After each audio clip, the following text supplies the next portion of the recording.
Ага. Иванов вот через дом живут. Они там играли, вот возле дома. Я их видела где-то в 6. Ну, в 6 я точно видела. А вот Толя выходил в 7 часов. Где-то, ну, в 7 часов. И вот возле этой лодки играли. Возле вот этого Днепра, да? Вот там последнее место, там, где их видели, да? Последнее место вот Иванов дом. Возле дома играли.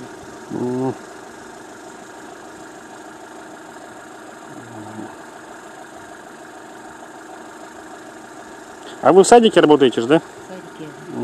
И сейчас какие-то профилактические мероприятия проводятся, там, беседы с детьми, там, прочее, на предмет того, что вот нельзя общаться с незнакомыми? Конечно.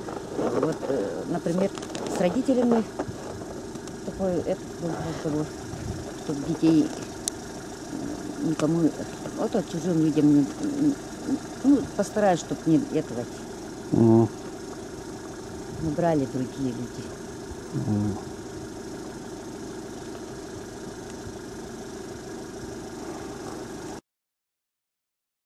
Сперва сказал, вы говорили вот то, что вот он даже подписал все, вот это вот написал там, которые мешки увезли.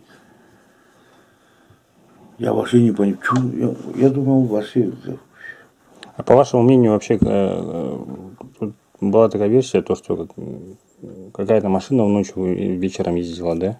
Вот могла сбить, по-моему, какую-то семью, которая вчера не проживает. Или проживала ли раньше? Не, вот это все проверили. А по вашему мнению, вообще, что могло произойти? Что, как бы, если так... Ну, это человеческий фактор. Ну, люди, получается. Да. Нет, чтобы, ну, они куда, они в лес не могут уйти. А по деревне куда они могут уйти? Они все время, если тут ходили, вот, второй год, они же подружки вот встретились и...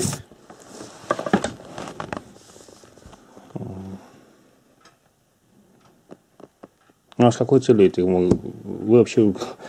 Ну, может, нет, ну, вот тогда вот ветер был, пыль поднимался. Может, сбили, и это что-то так, вот так может сделать. Закрой-ка это.